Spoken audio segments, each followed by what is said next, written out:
people like me. You need people like me so you can point your fucking fingers and say, that's the bad guy. That's the bad guy.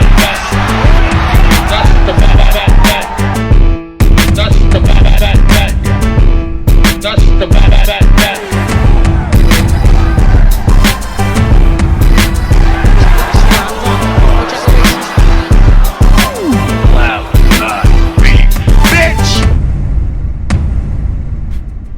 Welcome to the motherfucking relay. We're covering today's top boxing news. Ow! Okay, we'll start with this. I'm sure most of you have heard by now. News broke earlier today that Shields versus Marshall is signed for the undisputed clash in September. It almost looked like trouble in paradise there for a second. Terms for Savannah Marshall's middleweight world title unification fight with Clarissa Shields has been agreed. Promoter Ben Shalom says the bout will take place in early September in either Newcastle or London. Originally, they wanted to do it in July, but Savannah Marshall had a surgery. They had to push it back from July into either late August or early September. Clarissa Shields, she started huffing and puffing. Fight looked like it was in doubt, but here we are! Savannah Marshall and Clarissa Shields have signed to fight each other in an undisputed middleweight world title clash in early September. Much like what we're seeing between Alicia Baumgartner and Michaela Mayer, the rivalry between these two middleweights, the rivalry between these two fighters, it's organic, it's real. They're not putting on a show for the fight fans. There's bad blood there. They're not just trying to sell a fight, they're trying to take each other out. And I know that that's the name of the game, but there's a little more going on here than just that, than just two pugilists, two prize fighters having a fight. Can Savannah Marshall really stop Clarissa Shields? Well, a lot of people seem to think so, and I can only tell you now what I told you before. I do happen to believe that Savannah Marshall packs a big enough punch that if she can land flush on Clarissa Shields, she can take her out, but therein lies a dilemma. Power in and of itself means nothing Nada. if you can't land. Clarissa Shields has a lot of hand speed. And a lot of ring savvy. She knows what punches to throw and when to throw them in order to hit the other girl, with shots that she don't see. And if that happens enough times, it renders the other girl hesitant and tentative to where they're just fighting to survive after a while. They don't want to throw. They don't want to open up because they don't want to get hit with another shot that they don't see. Savannah can't let that happen. She's got to let her hands go. It's going to be between Newcastle and London. We'll see. Marshall and Shields both have unblemished 12-0 records, with Marshall knocking out Femke Hermans in her previous fight in April, and Shields overcoming Emma Kozin on points in February. Shields, a two-time Olympic gold medalist, suffered the only defeat of her hugely decorated amateur career to Marshall in 2012 between London and Newcastle, eh? Well, that tells you what you need to know about who they're relying on to buy the ticket. As if the fight itself happening in the United Kingdom as opposed to the United States wasn't already a big enough indicator. They are relying on the Savannah Marshall fans to travel for this fight, to be in attendance. The fight's a bigger fight in the UK than it is in the US. United States, that fight would likely draw a very similar crowd to the crowd that we saw at the Christina Hammer fight that I think, in my opinion, could have been promoted well enough to where it was an even bigger fight than it turned out to be. It didn't draw all that much of a big crowd. This fight will be bigger than that fight, believe you me. Just the other day, I saw a Savannah Marshall interview. Reassuring that she just needed a little bit more time for the hand to heal after surgery, and I'll be honest, I didn't see any nervous energy. She still seems confident. She seems to want this. They both do. And because Clarissa says that she's going to spend all of next year training for the PFL, you have to wonder if there's even going to be a rematch clause involved in this fight, since Clarissa might be preoccupied all of next year. After this, are they one and done? They might be, and what that does is raise the stakes. I don't know that there isn't a rematch clause, but there might not be. I got plenty of 118 pounders that Ellie Scotney could fight. She could fight Melissa Oddessa Parker, who she already turned down. She turned down Melissa Oddessa Parker. I got Jamie Mitchell. Wow. Oh yeah. When did Ellie turn down Parker then? Prior to this fight, it was this fight was supposed to be Melissa Oddessa Parker, but they said no. Right, interesting. That is Sasha Jones! Why are you yelling? Very recently spoke with power couple Brian Cohen and reigning unified super lightweight champion Kaylee Reese, and they seem to have spilt the tea on some particulars that perhaps the fight fans were not aware of. We know that Ellie Scotney, an unbeaten up-and-comer, fights under Matchroom banner. She's very recently taking a liking to calling out reigning IBF bantamweight champion Ebony Bridges, while she herself campaigns as a super bantamweight. And Brian Cohen thought it important to note that they have other bantamweights for her to fight. Ebony Bridges is part of Team Empire. Yeah, she fights under the Matchroom banner on the DAZN platform, but before that, she's already a Team Empire fighter. That's Kaylee Reese, that's Mary McGee, Christina Lenardatu, so on and so forth. And Brian, He said they offered Ellie Scotney a Melissa Oddessa fight. that fight was rejected. Melissa Oddessa, a friend of the channel, a fighter that I'm very high on, and I'm not going to apologize for that. Melissa Oddessa, who's supposed to be returning to action early next month in Texas. The story seems to be that, they offered her Melissa Oddessa, and she didn't want to know. She'd rather fight Ebony Bridges instead. In truth, I won't lambast Ellie Scotney if that's the case because, well, Ebony is a champion. She does have a belt. Whereas Melissa, she doesn't have one of the major 4 titles in the bantamweight division. But to that, Brian offered up reigning WBA bantamweight champion Jamie Mitchell. we know who she won her belt from. She won it from Shannon Courtenay, and she successfully defended that belt in her last fight. That's right. She has fought at least once since beating Shannon Courtenay for the WBA bantamweight title. So if what Ellie Scotney wants is a bantamweight title fight, Walking up the wrong tree with Ebony, but Jamie might be receptive. do you get the sense that maybe Ellie Scotney views Ebony Bridges as low-hanging fruit, and that's why she's the only bantamweight champion she's taken a liking to calling out? Because I don't see her calling out Jamie Mitchell or Yuli Hangluna or Dina Thorslund. Maybe from where Ellie Scotney is sitting, Ebony Bridges looks like low-hanging fruit. Low-hanging fruit she'd like to pick for an alphabet title. But to that, Brian Cohen is suggesting that she perhaps take on Jamie Mitchell, and it's not a bad proposition or a bad suggestion because we do know that Shannon Courtenay, she doesn't plan on having that rematch with Jamie straight away. She wants to come back in an 8-rounder first. So while she's doing that, Ellie can keep busy with Jamie Mitchell, even though that's no keep busy fight. That's a title fight. Just a suggestion. And not a bad one if I'm being honest. If Ellie Scotney's not having any luck getting Ebony in the ring, and I don't think she is, why not try her luck with Jamie Mitchell? She's got a title the same as Ebony. I think Jamie would like that fight. Courtenay rematch ain't next, so would the Scotney people be receptive to such a proposition? Would they be receptive to such a fight? We'll just have to wait and see.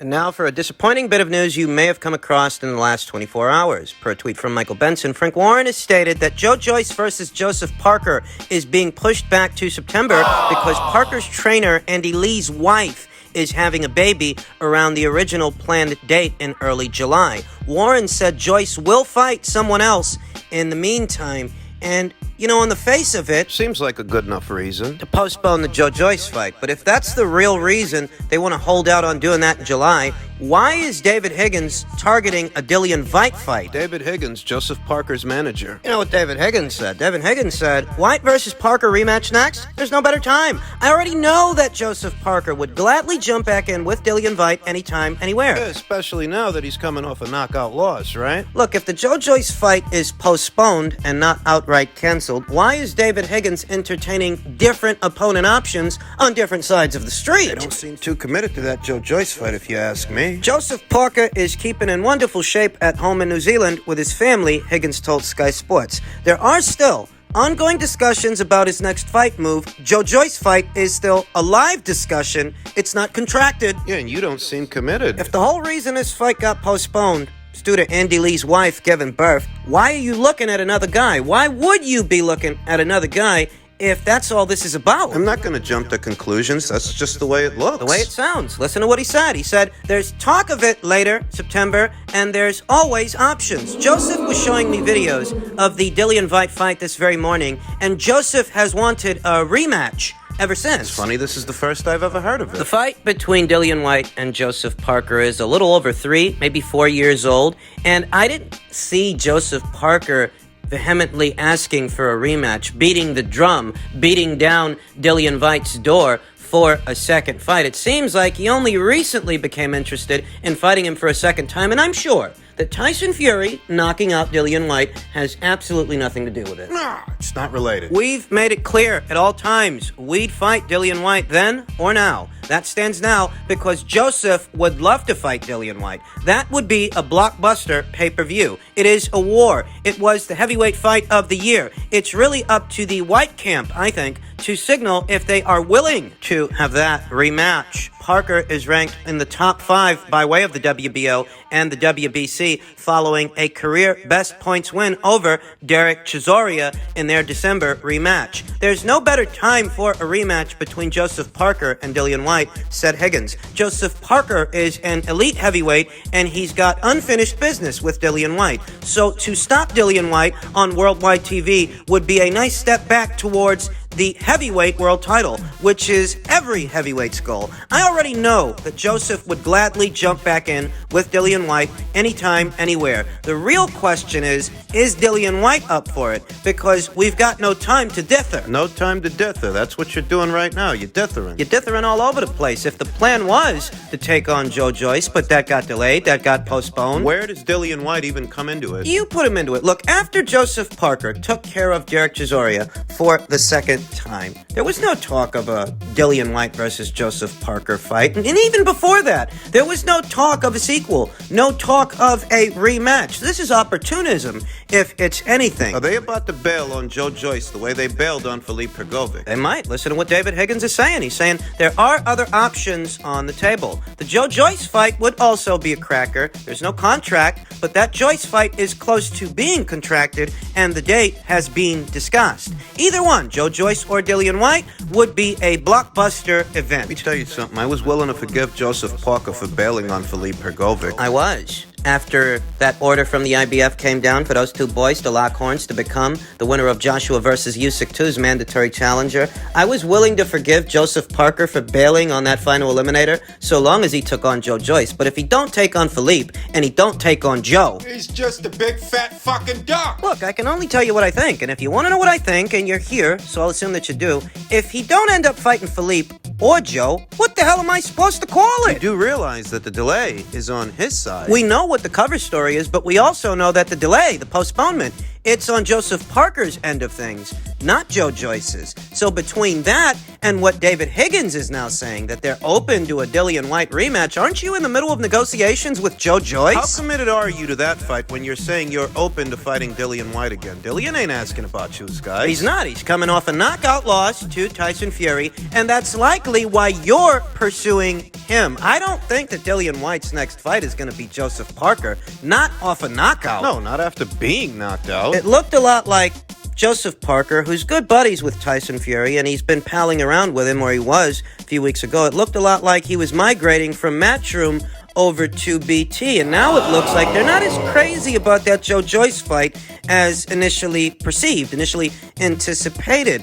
And, I wondered myself, what could Frank Warren have possibly offered Joseph that he couldn't have got from Eddie over at Matchroom? Because that's where he came from, that's where he was. That's where his last fight took place. Both Philippe Pergovic and Joe Joyce are high-risk fights. And both of those guys are on the cusp of challenging for alphabet titles, respectively. Philippe Pergovic by way of the IBF and Joe Joyce by way of the WBO. Yet David Higgins completely blew off the idea that they should fight Philippe Pergovic for what money was on the table. What, did Frank offer him more for Joe? You didn't hear David Higgins harping about the size of the purse and all that stuff he said about a Philippe Pergovic fight when that Joe Joyce fight was announced. Though it seems now like they've got cold feet and they're doubling back. They want to expand on their horizons and explore other options, because that is what they're essentially doing if they're now talking about a Dillian Whyte rematch. I said it all in the build-up of the Tyson Fury fight. No, Dillian's not as big a name in the United Kingdom as either Anthony Joshua or Tyson Fury, but he does bring marquee value to the table. He has made several pay-per-view appearances, and you likely make more fighting Dillian Whyte than you do fighting Joe Joyce. Frank makes one big fight and everybody thinks he's daddy fucking Warbucks. It's not like he had help from Bob Arum and Top Rank to help finance that thing, right? That Tyson Fury versus Dillian Whyte fight. If this thing don't happen, that's one less big fight that Queensberry can put on, and they don't put on that many big fights to begin with. They really don't. Matchroom has put out a comprehensive schedule of fights from the United Kingdom to the United States. The fight fans know what to expect, but for Queensberry, this is one of the few cards they were putting on that I was actually looking forward to. In fact, I think it's the only card. It was. So now, Joe Joyce is set to return to action and keep busy with someone else. And Joseph looks to be shopping himself around. He already bailed on Philippe. If he bails on Joe also, that's a duck. There is no other way to put it and no other way to look at it. That's a duck. Finally, in men's welterweight news, it's official. Young unbeaten up-and-comer in the welterweight division, Virgil Ortiz, who fights under the Golden Boy Promotions banner, will be making his ring return, and not just his ring return, his welterweight return. Some people thought he might move up because of that rhabdomyolysis condition he had. Virgil Ortiz is a very big welterweight, generous dimensions, and some people thought that, rhabdomyolysis, a condition that has a tenuous connection to athletes making big weight cuts, they thought that his days as a welterweight, they might be numbered. That his very next fight, he might decide to move up. Well, he's not. He's taking on David Avanesyan in a welterweight clash on August 6th in Texas. It's a good fight. David Avanesyan, experienced guy, serviceable guy. He's been around for many, many years. I don't think people realize that. He took on a very past-it Shane Mosley many years ago. He took on Lamont Peterson. We know what he did to Josh Kelly. And we know what Igor Kavaliauskas did to him. He's won some fights. He's lost some fights. He's a solid opponent choice for a young, unbeaten up-and-comer like a Virgil Ortiz. European-level guy. Serviceable guy. Virgil's gonna fuck him up. He's gonna fuck him up real nice. Yeah. I think David Avanesyan would have made more sense for young Conor Benn. Young Conor Benn, whose promoter, Edward Hearn, is attempting to negotiate a situation between young Conor and Jose Ramirez. I actually view a David Avanesyan fight for Conor Benn as a more winnable fight than Jose Ramirez. I understood that Eddie wasn't going to do one of Frank's boys any favors. That's not his job. It's not like Frank Warren is in some kind of hurry to do any one of Eddie's fighters a favor. So I understood Eddie holding out on making Avanesyan versus Benn. I understood that, but as it stands, he ended up reaching across the aisle anyway, just to a different competitor. Instead of reaching out to Frank, he reached out to Bob. Jose Ramirez is one of Bob's boys. And let's see if they don't get that fight over the line. They got this one over the line. Virgil Ortiz versus David Avanesyan, and put simply, I think Virgil is too big and too strong for David Avanesyan. Too much firepower. What David Avanesyan did to Josh Kelly, Virgil Ortiz is about to do to him, about to do to David Avanesyan. He's going to trounce him, he's going to trash him, he's going to stop him. He's got too much size. Too much power, too much firepower for David Avanesyan. It's a good fight on paper, don't get me wrong, and I think it will be entertaining the night of the fight, but I don't think it goes the distance. I think Virgil Ortiz is going to steamroll this guy. That's what I think. It's not exactly a step into world title contention. It's a credible scalp, don't get me wrong. Good fight on paper, but I don't know how much closer this brings Virgil Ortiz to an alphabet title, if it brings him closer to one at all. But hey, at least they're getting him a fight. We all know the PBC has the run of the place. For the most part, they do at 147 pounds. For the most part, the welterweight division is one of their divisions. Not Golden Boys, but at least Golden Boy is keeping Virgil busy. And if he ends up steamrolling David Avanesyan, maybe they can look to reschedule the McKinson fight. Yeah, it's the guy he was supposed to fight. Till all of that rhabdomyolysis stuff happened.